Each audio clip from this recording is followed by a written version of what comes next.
A farmer's shovel strikes something solid. He leans down, brushes the dirt away, and finds a face staring back. Not stone, not metal.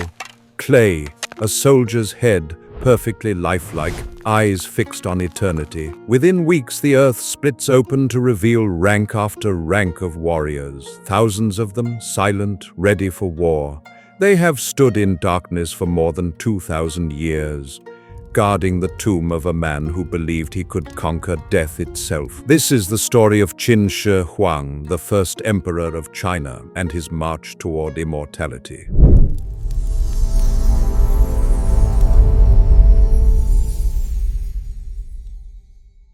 Two millennia before Napoleon, before the Caesars, there was Qin Shi Huang. He was the first to unite the lands we now call China, 7 rival kingdoms forged into one by sheer will. He gave his people a common language, a shared law, and a single identity that would endure for centuries. But behind the legend of unification lay a darker truth. The same emperor who built his nation also buried it in fear, and his greatest project of all, the vast underground army made of clay, would outlive his empire, his bloodline, even his name. What drove a man with the world at his feet to build an empire beneath the earth? In the 3rd century BC, China was not a single country, but rather a storm of ambition. 7 kingdoms battled endlessly for dominance. Among them, the western state of Qin was considered a rough and distant land, militaristic, disciplined, ruled by law more than custom. Its ruler, a 13-year-old boy named Ying Zheng, inherited both the throne and a dream to bring all of China under his command. He watched as generals turned brother against brother and saw an endless war consume generation after generation. So he reformed his kingdom from within. He rewarded merit, not bloodline. He built roads for armies to move swiftly, standardized iron weapon production, and demanded absolute obedience. Over 20 years of ruthless campaigns, he crushed each rival one by one, until at last, in 221 BC, only Qin remained. The boy king proclaimed himself Qin Shi Huangdi, the first emperor of all under heaven. For the first time, China was one. The emperor now ruled more people than any man before him, and he wanted them to think as one, speak as one, live as one. He ordered a single system of coins so merchants across the realm could trade without confusion. Weights and measures were standardized, ensuring that a pound in the north was the same as a pound in the south. Even the written language was unified, thousands of symbols simplified into a single shared script. Caravans moved along newly built highways that cut through mountains and spanned rivers, linking his empire like a network of veins. Through these roads flowed the lifeblood of his new nation. But harmony to the emperor meant control. He feared the scholars who worshipped the old ways, who praised the ancient kings before him. He ordered their books burned and their bodies buried alive. If the past could not be erased, it could at least be silenced. But there was one thing he could not silence: his fear of death. The emperor who ruled all under heaven could not command his own heart to keep beating. He grew obsessed with the ancient myths of immortals who lived across the eastern sea, divine beings who never aged, who drank from springs of eternal life. He summoned alchemists and magicians from every corner of China. They promised him elixirs that would make his flesh incorruptible. Among their ingredients was liquid mercury, a metal so bright and pure it seemed alive. He drank it daily, convinced it would preserve his spirit forever. But the poison seeped into his veins, corroding his body from within. Each dose brought him only more paranoia, more desperation.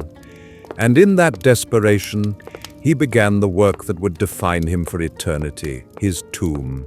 Not far from the ancient capital of Xianyang, at the foot of Mount Li, an army of workers descended into the earth. Historical records say 700,000 men labored on the emperor's final resting place. Artisans, farmers, slaves, prisoners of war. They carved out vast chambers connected by corridors and underground roads. Bronze walls sealed the central hall. Booby-trapped crossbows were rigged to fire at intruders. Mercury was poured into channels to form shimmering rivers and seas, while the ceiling above was painted with constellations, the night sky of China immortalized underground. In time, the tomb grew into a world unto itself. Mount Li became the emperor's mountain of eternity, and beneath it, a mirror of his empire, perfect, complete, and everlasting. To guard this subterranean kingdom, Qin Shi Huang commanded that an army be built, not of men, but of terracotta. Each warrior would stand ready in formation, armed and armored, awaiting his orders in the next life. The artisans approached their work like divine sculptors. They used molds for the legs, torsos, and arms, mass production on a scale the world had never seen. But each face was shaped by hand. Some smiled faintly, others frowned, a few looked weary, others proud. Over 8,000 unique individuals emerged from clay: generals, archers, cavalry, and charioteers. They were painted in vivid colors: vermilion, turquoise, and green, their lips crimson, their armor gleaming. Each carried a real weapon: bronze swords, spears, and crossbows, their blades still sharp after 2,000 years. But the air that touched them stole their beauty. The pigments oxidized, the colors vanished, leaving them ghostly and pale, like the souls they were meant to protect. The scale of the project was staggering. Every statue weighed hundreds of kilograms, the largest horses and generals over half a ton. Dozens of massive kilns burned day and night, firing the clay figures to stone. Some archaeologists believe entire villages were devoted solely to this work. The artisans were among the finest craftsmen China had ever known, and perhaps its most tragic. According to legend, when the tomb neared completion, many of them were sealed inside to prevent the secret from spreading. If true, their final breath was spent in darkness, surrounded by the army they had created. In 210 BCE, Qin Shi Huang set out on another journey east, chasing rumors of magic islands and immortal beings. He traveled with convoys of alchemists, soldiers, and chests of mercury pills. But as the summer heat thickened, the emperor fell ill, trembling, delirious, still demanding the elixir that was killing him. He died somewhere on the road, far from his capital. Panic seized his ministers. They dared not reveal his death.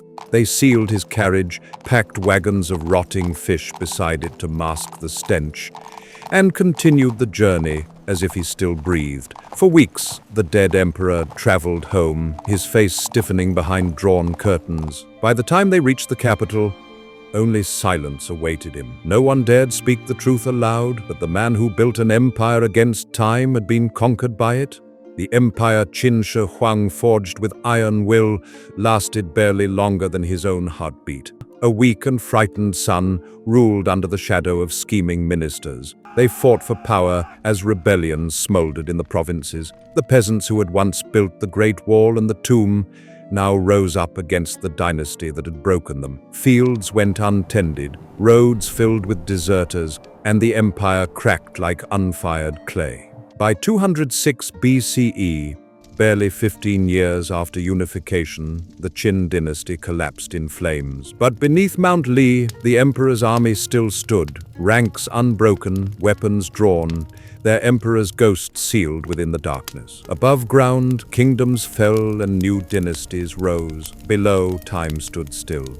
2,000 years later, in 1974, a group of farmers digging a well in a dusty field near Xi'an struck something hard. They unearthed fragments of clay, a head here, an arm there, until one face emerged whole, eyes blank but alive. Archaeologists arrived and began to dig. The earth opened to reveal a vision no one had imagined. An entire army, buried in battle formation, infantry in front, officers behind, chariots once drawn by clay horses. Each warrior faced east, as if still guarding the emperor's soul from enemies unseen. For months, the discoveries kept coming. Pits spread across the countryside, revealing thousands more soldiers and weapons, perfectly arranged. When the first floodlights illuminated them, the world saw a ghostly army rise from the ground, still standing at attention after 2 millennia of silence.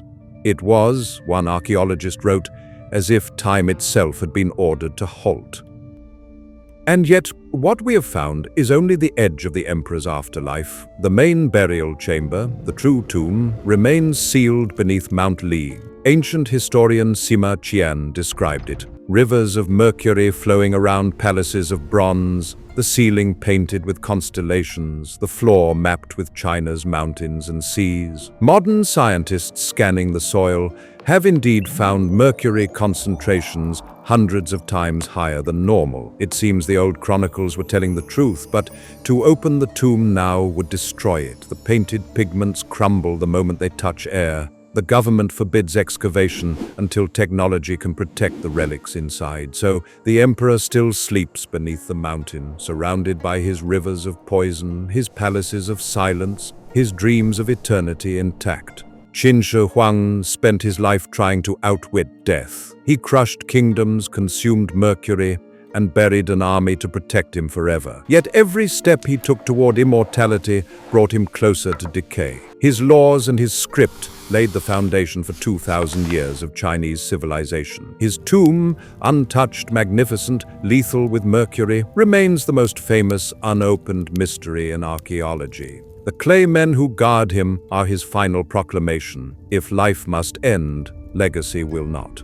Today, the Terracotta Army stands under soft museum lights, their faces calm, their eyes eternal. Tourists whisper among the ranks, unaware that these figures once blazed with color, life, and imperial ambition. They are more than statues. They are the echo of a man's fear, his refusal to vanish. The clay may crack, the paint may fade, but the story endures. 2,000 years later, Qin Shi Huang still commands his legions, not through power, but through wonder. He failed to conquer death, yet in our memory he has never truly died. And far to the west, another ruler's hunger for glory would ignite a different kind of immortality. A war fought for beauty, pride, and legend itself. Next on Mini History, the Trojan War, how pride brought down a city.